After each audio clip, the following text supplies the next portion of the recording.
Welcome back, everyone, to Inside Texas Baseball. I'm your host, Evan Beeth, joined as always by Nash Talks Texas here. The Texas Longhorns, their second sweep of the year this weekend against Santa Clara, hosting it at UFCU Disch Fall Field. The Longhorns really looked good this series. Again, was it 13-1 now on the year, Nash? And they're really rolling as we've gone along against a fairly good Santa Clara team. What were your initial reactions from the series? Really just more of what we've already seen, kind of just a steady approach at the plate.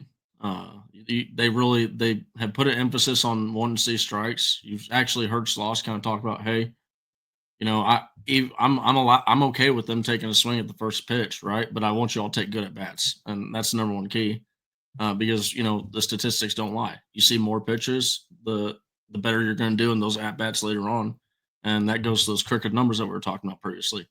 Uh, and then more so, you look at the opponent's scoring, they've been limited. Good pitching, good defense. So more stuff that we want to see headed into the SEC play. Yeah, and the last time the Longhorns were in Austin, they played a weird Dartmouth series. The weather was off, but you're hoping that against a harder opponent in Santa Clara that maybe the wheels wouldn't fall off. You'd start to see some signs of weakness, but no. Texas outscored Santa Clara 18-6 in the series. Really stood out to me personally was no errors from the Longhorns, something they've been struggling with the fielding side of things. And gloves were clean. Bats did well for the most part. Starting pitching did well. Just a pretty good series overall for Texas in their last full non-conference play. Yeah, I mean, we already picked up our second sweep of the year. It took us until May of last year to get to our second sweep. So I mean, it is a lower level team, a lower level of competition, right? But at the same time, this is baseball, and it's really easy to lose a game here or there, like we lost to San Diego last year, or just I mean, this is how baseball goes. Yeah, and as you can see from the schedule right on your screen there, Texas will be playing UT Arlington this Tuesday. Hopefully, a game that the Longhorns can just kind of breeze through and get their way ready for the weekend, where they'll travel to Starkville, Mississippi, face Mississippi State, a top 25 team, a mainstay in the SEC for a long time, and it's starting to get real for Jim Schloss and English squad, huh, Nash? Yeah, Mississippi State, they're a pretty good opponent, I think, for Texas going into SEC play because it's not a Missouri, right? Where you're kind of being really let off the hook a lot with that team. Compared, and not to say that Missouri is really bad, but just compared to other SEC teams, they're just not the same level of competition this year. Mississippi State, they're a pretty good team. They entered D1. I think they were like in the top 20 range. So they were in the top 25, but this is a really good opponent for Texas to kind of, dip their toes into the SEC play and really kind of get ourselves acclimated because we got LSU coming up the second week after. Yeah, and talking about acclimation, I think the big question marks heading into this series and some big decisions are going to need to be made for Jim Schlossangle is a few different position groups. Specifically, we've highlighted third base, left field, and DH as spots to look out for. Nash, first, let's talk about that third base position because obviously Adrian Rodriguez has just been a starter for the team all year. But a little more recently, you've seen him at the DH position with Casey Borba really heating it up on the bat side of things. What's your read on this? Is this something where Rodriguez is going to take it over, even if his glove's still a little bit iffy, or has Borba earned a spot in the starting lineup? To me, I think Borba's earned a spot in the lineup. I think that there's nothing that he's done defensively that would lead you to say, hey, we're not, we want to give we want to give Adrian Rodriguez another go at it. And at the same time, Borba's bat has been tremendous. He's batting above 300. 5 of his 7 hits have been for extra bases. So really, really great stuff from Casey Borba. Yeah, and Borba right now, top 5 in the team in OPS, actually top 3 in that like Max Ballou, Jalen Flores, Ethan Mendoza tier of things, which is just something that you maybe not didn't expect after a bit of a slower start from him. He wasn't playing poorly per se, but just wasn't really getting the reps in. And one of the reasons that's been different is that Easton Winfield, who's kind of a name that might be slowly getting out of the lineup, who's had a rough start to the year, only got 3 at bats this weekend, and he intertwines with that left field DH position because Tommy Farmer seems to be having a great year and someone that you want to keep in the lineup and especially in the outfield defensively at all times. So Winfield, is there a way to get him back in the lineup to get a potential high power bat in? Is that someone we're going to see a lot this weekend, you think? I mean, you even saw the coaching staff try and like toy around with moving Will Gasparino out of the lineup for a little bit. And moving Tommy Farmer over to center field where they had Easton Winfield in left field. But I think this is one of these situations where it's just it's tough. There's only 9 spots in a lineup, and it's just Winfield's bat hasn't been as hot as these other guys, and he's just going to have to wait for a bat to cool off. And that bat's probably going to have to be either a DH and Adrian Rodriguez.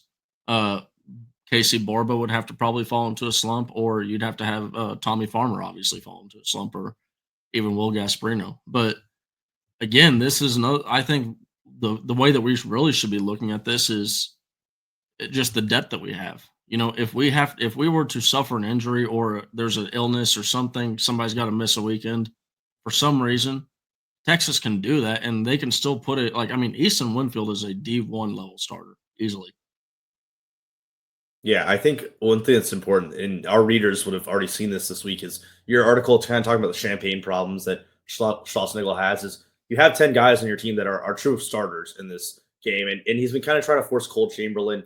Maybe not force is the right word, but use Cole Chamberlain to be at that 11th guy, another lefty bat in the lineup, a freshman with potential. And the average has been pretty bad. He walks a lot. Cole Chamberlain is a fantastic eye, but kind of struggling to get the bat on the ball, which is something you can see from freshmen in the lineup. But if you have 10 guys in that order, it means you have a bad series from anyone on this roster. Even Kimball Schuessler, whose position's pretty safe, is one of the players whose at least underlying numbers are fine, but the batting average, the OPS, the overall RBIs, maybe a little lower than you would expect. You have players like Borba who can go over to first base, get Winfield in lineup if you want another lefty bat, and it's going to come eventually for these players. I thought we'd see a little more Winfield, just so Schlossnagel can maybe just make that final decision. And I was surprised when he only really had like one, even kind of half a game to play. But I think, like you said, it's going to help for long-term versatility and also late game at bats that you have where there's a righty pitcher coming in that struggles against lefty hitting. And out of nowhere in your 7-hole, you got Easton Winfield coming in, fresh bat, fresh legs, someone they haven't seen yet. It could be really important for later runs in the season. Yeah, Easton Winfield, he's still, when he is actually putting the bat on the ball, he's still hitting the ball really hard. Crushing. And it's not like he's been striking out a lot. So it's really no fault to him at all as of lately. But it's just he had a poor start to the season. And then, like you said, Tommy Farmer, he just really started to heat up, and it's just hard to mesh things together when you also have Adrian Rodriguez, who's been hitting as well as he does, and then Casey Borba. But again, that's champagne problems. You spoke on Cole Chamberlain. He's got less than 100 batting average, right? But you go to look at the on base percentage, and he's getting on base 43% of the time, right? Crazy number. He's sixth on the team and getting on base, and you look at that and you go, man, it's easy. I think it's easy to see why the coaching staff wants to keep on trying to fit that, just ram that peg into that hole, because they know as soon as those hits do start to come, and we've seen it, he does have the power. You look at I know it's just the alumni game, but the alumni game, those pitchers, when you're looking at the pitchers, it's not like they have alumni pitchers up there who are trying to take it easy. No, they're on his those team. guys aren't pitching. No, those guys aren't allowed to touch a baseball while they're at Texas until they report for spring training. But so you look at the guys like Ruger Riojas and all these other guys who are actually trying to get in good reps, and they're trying to, hey, Max Weiner, look at me. I can give you a spot later. I can give you a spot in the season, right? Give me a chance. Well, they're facing up against Cole Chamberlain, so that's actual good reps for him to face, and he showed us something within the home run that game. Yeah, and you saw it on Sunday with trying to get Jaquay Stewart some reps in. He got his first start, got his first hits, played pretty well in my opinion. Is this Texas team does lack a little bit of that lefty hitting. They have a lot of righties in their main lineup, especially if Winfield is not going to start. My preference would be having Winfield because that's another lefty bat. You can segment your order a little bit so you're not seeing 3 straight righties ever. But I think Schlossnagel is really going to put a lot of emphasis on getting these lefties in later and trying to get their bats ready throughout the season so that that versatility is going to be so important later in the year. And I think one person that we talked about in our group chat that I know you want to talk about is the weekend that Jalen Flores had and how he's just really the first half of this early part of the year versus the second half is just been a different player. And what's the level he's playing on right now? to me, I mean, he's looking like this is the type of play that gets you talked about in the first round of the MLB Mhm. draft, right? Like he is looking like one of the best, if not the best, shortstop in baseball right now, in college baseball right now. Defensively, he's been swallowing the ball up, and he's been making about every play that he can. Like you think back to that one where they lined up that Tulo clip with it, right? Maybe in the Yep. SEC play with a faster runner, maybe he doesn't get that, but still, that takes an impressive amount of arm strength to even be able to get that ball into the first base. Uh, and then you also go and look at his bat, right? Well, all he's done after starting the first 6 games and having only like 3 or 4 hits to his name, all he's done is gone out there and hit the ball and just hit the ball incredibly well. He's got 10 doubles on the year now in the last 8 games, 2 home runs or 3 home runs to go with it. This guy, he's just what he's done it's what we expected from Jalen Flores coming in. And Mhm. it's a great example of what hitting is. Hitting is streaky. We've talked about it all year long. And this is why, like, when you have guys like Max Blue, you got a guy like Kimball Schuster. Maybe their batting averages are falling. They're not really showing much, right? But if you look at it, they're still hitting the ball. And even if they aren't hitting the ball, these are guys that you want in the lineup because as soon as they do start to hit the ball and hits are contagious, those are bats that really can come alive. Yeah, and you mentioned that first 6 games versus the last 8 games split. Just some numbers for you: 13 for 27 on his hits to at bats, 11 RBI in that time, all 3 of his home runs. Only 5 hits in those first 6 games, which isn't even that's not too bad to look at. The strikeouts were a little bit concerning, but he's just been on another level, like you said, Well, first yeah, team I All mean, it's Season just caliber to start closer. off like 217 for Jalen Flores. That's not what we expected, right? Exactly. Like that's not Flores, right? But then Flores, he's been looking a lot like himself recently. Yeah, and another piece of this Texas team that has really been humming recently, and one that I think on your Twitter you've pointed out maybe wasn't the expectation, is the starting pitching of this team this weekend was superb. I mean this trio right now with Harrison on Saturday being Harrison, Friday being Spencer, and of course Volantis coming in for his first start as a Longhorn, 1 earned run in 5+ innings pitched. Just a great weekend for showing off what Max Wiener has done for this program. I mean, I think that really one thing that's the biggest thing that's done, I don't think anybody's really paid attention to it yet, is it's allowed us to hide pitchers that we're going to Mhm. have to use later on in the season. Like you look at like a guy like Easton Tumas, right? We haven't been able to use him. We haven't needed to use him, right? We haven't needed to go and reach deep into our pocket of pitchers, right? We're not having to, we're not in emergency situations at all yet or anything like that. But you go and look at this, like the starters that we've seen, the main stars that we're going to see this year: Jared Spencer, Luke Harrison, Dylan Volantis, and probably Jason Flores this year. Jason Flores has the highest, or no, Luke Harrison has the highest ERA out of all those with a 1.53. Jason Flores is a 1.35, and then he's got a .30 walk hit per inning pitched. So we're gonna need to see more innings pitched out of him. Like he's only had 6.2 so far, but everything that we've seen out of this bullpen so far, and then just starting staff, it's been impressive. It's what a turnaround. And like I put out a tweet earlier showing that if you look at minimum 15 innings pitched, Texas has 4 starters that are under, or not 4 pitchers under 2.0 ERA. No other SEC team has over 2 pitchers. So this is really promising stuff that we're seeing. And it's really not just those top 4 guys. Spencer, Harrison, Volantis, and then Max Scrubs also gets into that spot, who had a great weekend in relief. After that, Andre Duplantier the second, 0 earned runs on the year. He pitched twice this week, and I thought he looked really good. Jason Flores, like you said, he's got that 1.35 ERA. And even the players like Burns and Riojas are sitting in that mid 4.4s. The stuff's there. You're seeing it as they're pitching. Both the times that they've been hurt, it's felt a little bit out of their hands, and maybe in Rios Haas's cases, maybe he was kept in too long. But this weekend, Burns was shut down. Rio Haas gave up 2 earned runs, but in almost 5 innings worth of pitching. Yeah, it was You'll take that every 4.2. time as Longhorn. So they're really kind of flexing their muscles this weekend by only having to pitch 6 guys out of the bullpen total, which you'll take that every day of the week if you're Jim Schlossnagle. Yeah, I mean, Rio Haas has looked incredible. And this really he didn't really follow the same trend where the first 8 batters, he's just retiring the ball Yeah, right. completely, and he did let up a double here, but at the same time, he might slip up just every now and then, which the ERA looks a little bit worse than it has actually been because he's probably been one of our more impressive pitchers on the year Mhm. so far. Like especially him coming in clutch situations. It's just there's a lot of guys that we can not just last year we were having we had to say, hey, LBJ, Grubbs, and Ace, please just go until we can Please realistically work. put Gage Bame or Duplantier in, put those guys in the game. We were literally running on like 6 pitchers, realistically. And this year it's completely different, and that's even more so too. Is I think this goes to show that the coaching that Max Wiener's done.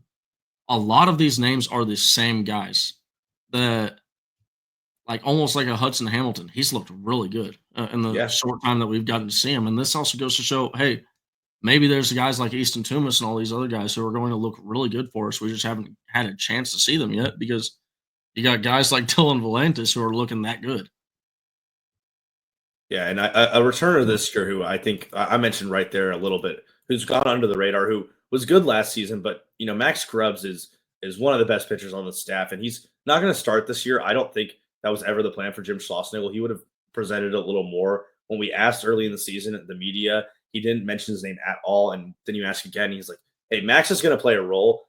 I want him to play this role where he's coming in with leverage and he's coming in already pumped up and ready to go." And almost as a stopper is maybe the best way to put it in these SEC games is you're going to see him. They'll try to get 6 out of Harrison or Spencer, but if they can't and there's runners on, I think Max Krebs will be the best pitcher that Texas can bring out in those situations, either him or Riojas. And that's just such a vital thing to have on a team is to have a non-closer who can give you closer level outings when he needs to in the middle of the game and avoiding those crooked innings that Texas has been so good at.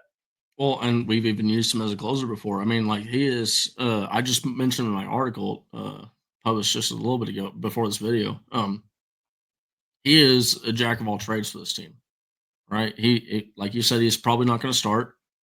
If he does start, it's going to be like a regional or something like that, where we need an extra arm or something like that to just get us through it. But even then, he's probably already going to have had some high leverage innings to that point, so probably not. I mean, but he's probably one of, if not the most important arms in this bullpen this year.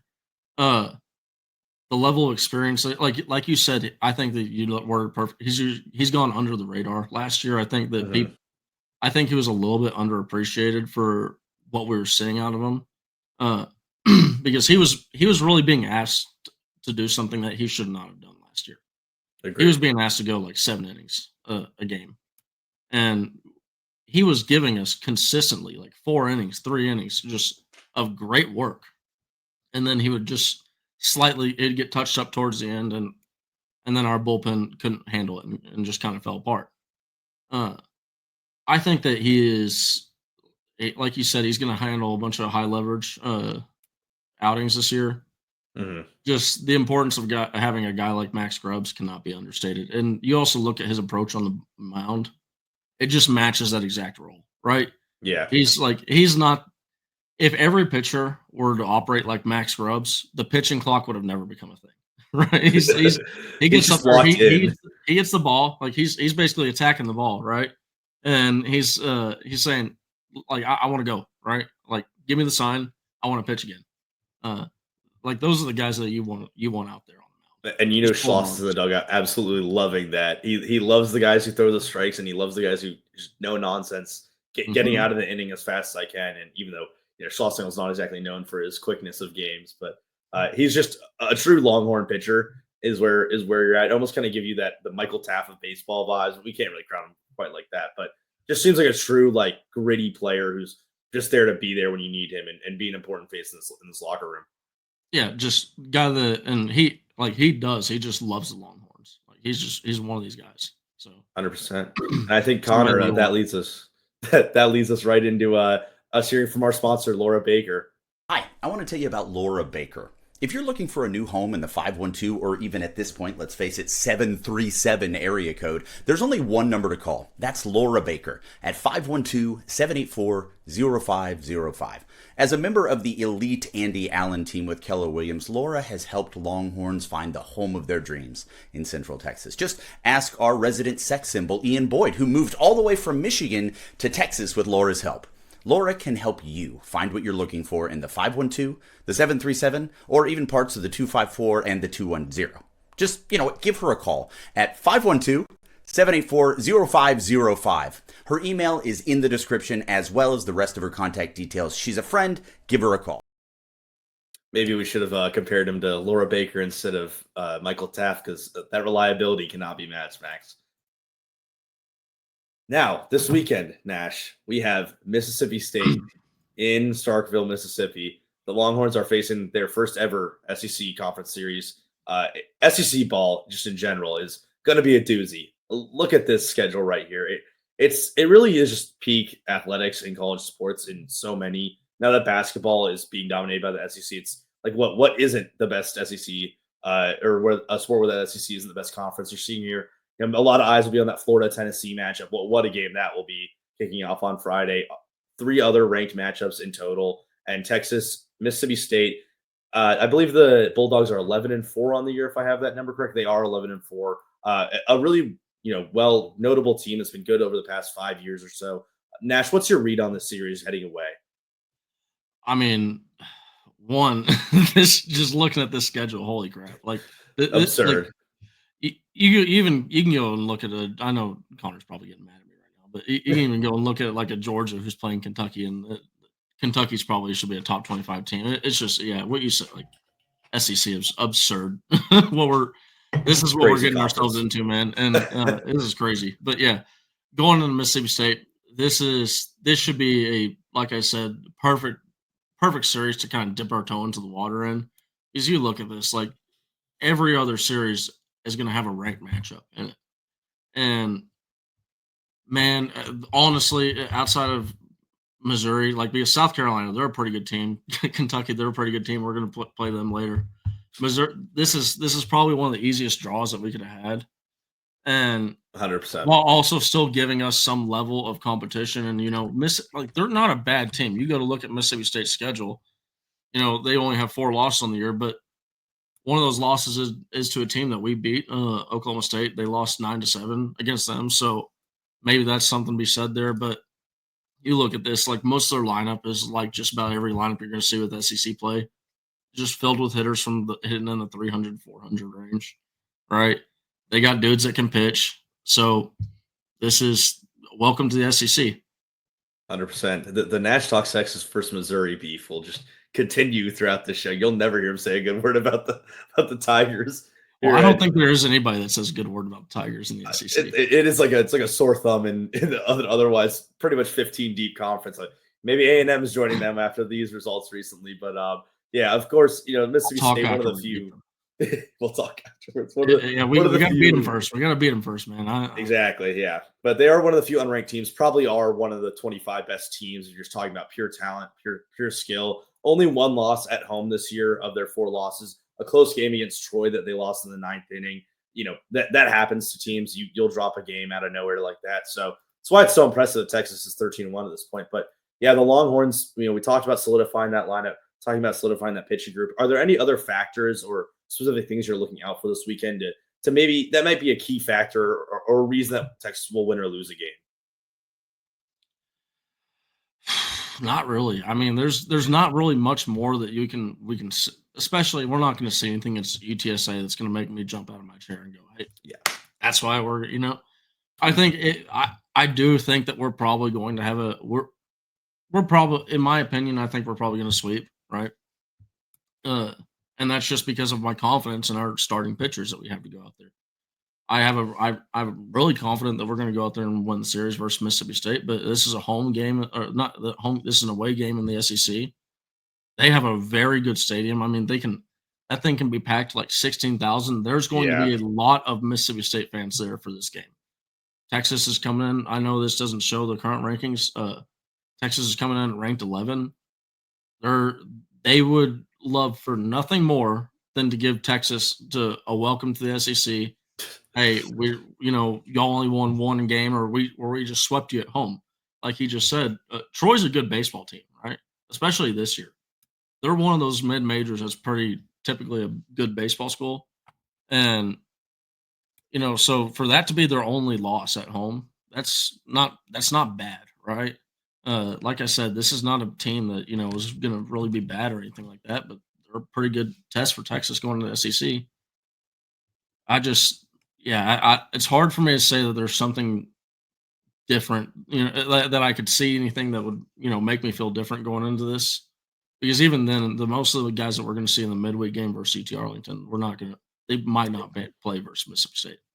They'll be getting some runs in from some players that maybe you want to see sing the bat a little bit more. Yeah, like you said, D1 baseball's Troy is a top 25 team, so they're not someone to snobs at as a loss, but understandably so. This Texas team is probably more talented than Mississippi State. I could see a game being dropped just due to it's something different. It's new for all these players. They really haven't been going on the road. This will be the first time that this collection of players is playing in a hostile environment.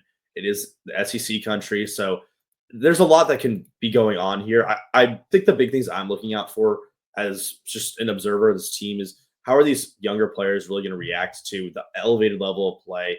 Adrian Rodriguez has been swinging the ball so well, but is there some susceptibility to the higher level of pitching, higher velocity that they're going to be facing compared to some of the teams they've played on the schedule? Potentially. I don't think it's the case. I think Rodriguez is going to be just fine. I'd love to see him face a lefty because it feels like we haven't seen him hit righty much this season, but I think the Texas should be in the driver's seat to, like you said, sweep 2-1. Either way, this is a series that the Longhorns would feel great about coming out with a win in.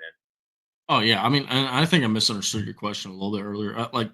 What I'm looking for, to watch them in this series this weekend, is one, I really want to watch how they actually are battle in this environment because we've seen this team have fun, and fun teams they win, right? One thing that I think that you really see that's a common thing with not just SEC teams, but teams that go out there and they win games on the road, they talk a lot of crap, right? But they back it up, right? They're of course. If you were to watch Tennessee on the road, I mean, they're jumping out of the dugout, right? But that's the mentality that you want. You have to be walking in there like you're you're hated, right? Especially Texas. You got to be ready to fight. It's like you just got to be ready to go at all times. But also kind of still also, while not getting too emotional, it's a really thin line to ride in baseball. But I'm really interested to see how they handle that. The intensity of the team on the road, all these things. But I want to see how we handle SEC pitching, right? I want to see how we handle. We're getting into better levels of pitching. These are guys with more movement, more velo, right? We've already seen some team, like we saw Ole Miss. We've already played some good teams like Oklahoma State, but it just means more, right? It's the same. It just means more. It just means more, and conference games just mean more. So Mississippi State, they're going to be coming with a level of intensity that they probably haven't had all season, but as Texas should. That's another thing. I want to see how intense we are. I want to see us go out there ready to fight fire. Yeah, and I think the number one guy I'm kind of looking out for on this Bulldog team is a Hall of Fame name, Pico Cone, who is worked his way from a younger player on their team to was the Friday starter against Queens. Take that a win against them as you will, but he's a 6'4" lefty, giant player, brings the velocity, has been getting into the sixth and almost seventh inning in a lot of his starts, and he's just been a consistent pitcher for them who I feel like is going to be the difference for some of these guys facing the A&M Corpus Christi type of pitching, and even Santa Clara, who, like we've talked about, is a good pitching team. That's what their kind of scouting report was coming in. But what's the difference between that and these giant SEC players, these real athletes that are coming in and facing you? I mean, I'm kind of lost in that name, Pico Cone. That's a good name. Right? But yeah, it's a side dish. I think it's really the pitchers that we're facing this week probably aren't going to be the same level these top level SEC guys. Mm-hmm. Like a Tennessee, they've got some really really good pitchers pitching for their like that. Is it Liam Doyle? Is that his name? Doyle, yeah, the real star they got. Freshman. Freshman should not be able to pitch like that. Exactly. Similar to Dylan Volantis. Dylan Volantis is looking really well. But yeah, I mean, I don't know. I don't think that Mississippi State is going to have these top level dudes that we're going to see later on in the year with some of these other teams like LSU, Florida, Arkansas.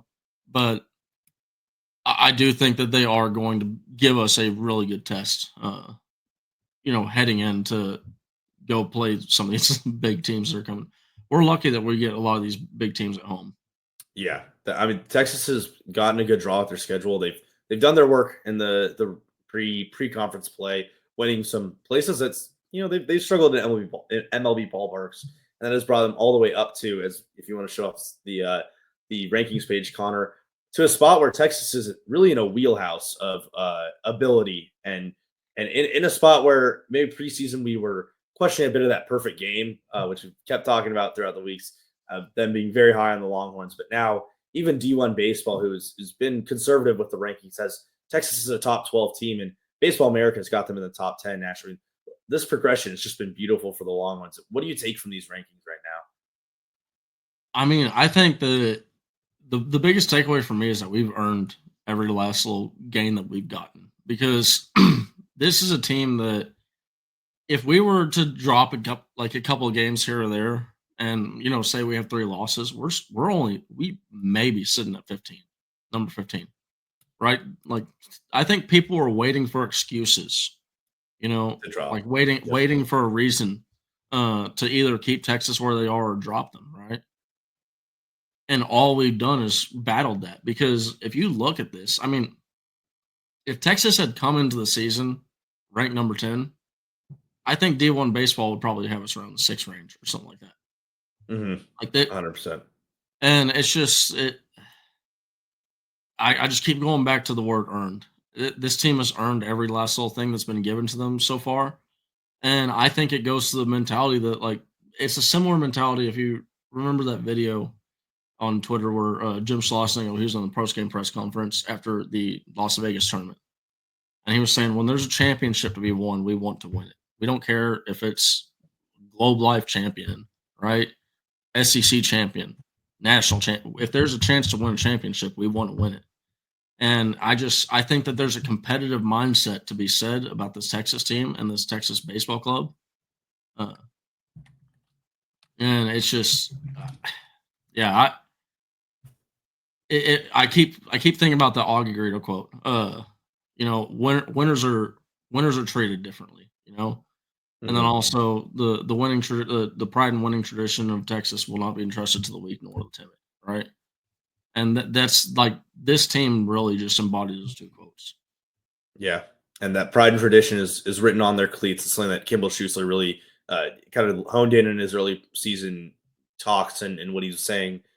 When people are asking him kind of about that transition to first base, things like that, how is this team responding to the changes, the everything that's so new about the season? And it's because they're entrusted with doing something really important. And I think that's something that Schlossnagle has done a great job of, is the players know the stakes of what's going on right now. And now that you're in this top 12 area, the top, really a 10 team, it's not going to be easy to get up and to keep moving up.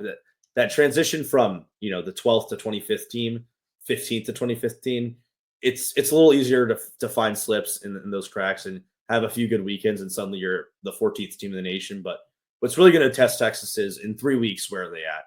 Are they now snuck into that top 6 area? And now we're talking about a team with true Omaha aspirations and can compete wherever they want. And for right now, the championship for Texas right now is this weekend. Is coming out of Starkville, not only alive, but as the dominant team, as a team that won every inning, won every out, and got on top of a true SEC opponent, not Missouri. So Texas has a long way to go before these numbers get to 2, to 3, to 4, to 5, maybe the number 1 team in the nation. But man, what a turnaround in vibes and in the feelings from the fan base, and just overall how we feel about this team compared to June this past year. And that's not to knock completely the old administration, but it just seems like Jim Schlossnagle has done everything that Texas fans hoped he would do in his first year, and then expanded on it in this pre-conference play. And he's got all the momentum to do the same in conference. Yeah, I think one thing that you mentioned there, Kimball Schuster, early on is, man, that's one of the more underrated things at first base. People don't understand how much athleticism you need at first base, really. Because if you don't have an athletic first baseman, you're making a you're taking a sacrifice there, and it has to be for a good bat on the team. And what we've gotten from Kimball Schuster, I think that his bat has not shown what the level that he's hit. Like he's hitting the ball really well. He had two balls that probably should have been home runs if the wind wasn't blowing 25 Yep. miles an hour in. And and it's just it's insane how well he's hitting and then not getting results for it. But even more so the defense. There were two plays that just really stood out to me, and they both were foul balls. But had they been just inches less, Kimball Schuster is catching those like line drives and like just massive plays. The level of defense that we've gotten out of Kimball Schuster is something that shouldn't be overlooked because it's one of those things that it's like an offensive lineman or cornerback, right? When you're not thinking about it, it's a good like they're doing their Exactly. job, right? But when you're thinking about it, they're the worst person in the world and get them fired, and I hate that person, right? He's picking balls. He's like that. That's not something that's easy to just go over there and do. He's making the correct plays. He's making the correct reads with balls in between the pitcher and like you saw. Honestly, Dylan Volantis was the issue on that play that was missed between the Yeah. Yeah. first. But if Dylan Volantis hadn't hesitated, he gets over there and he's able to get the bag. But Kimball Schuster, what he's done at first base shouldn't be overlooked. That defensively, he is. I think honestly, I didn't think I was going to expect this, but he's gone up a level of play than what we saw from Jared Thomas last year, which was not bad. Yeah. Yeah, and that is something that I would not have had on the bingo card, and just a lot about that culture that we've been harping on all episode. It's been a lot of culture talk, a lot of talk about a team that's in a great spot. Really, is the best way to put it. Heading into SEC play, Nash. I think that's all that we have in store today. A lot of eyes will be on SEC Network this weekend to see how Texas performs. A lot of people hoping to send some messages to you in particular about a loss, but Texas in the driver's seat, heading over to Starkville, Mississippi. First, going to play against UT Arlington on Tuesday. So if anyone wants to get in any last-minute games, you can go to the dish for that. But that's all for us today. Inside Texas, Nash, any final remarks? Just let's go 4-0 this week, and then we can worry about having to clench our cheeks with LSU coming in. Yeah, that's going to be an awesome weekend of baseball ahead. And we just got an awesome season ahead of us, Nash. If you're not tuned into Texas baseball, I would start right now because it's going to be crazy this year. That's all from us over at Inside Texas Baseball. Thank you to Connor behind the scenes and the rest of the IT family. Make sure y'all are subscribing to our boards. We've got a lot of great content over there. Nash and I are doing a lot on baseball, great football as well for recruiting season. So everyone, make sure you smash the like, you follow, and get on those boards. And thank you all for watching. Have a good one.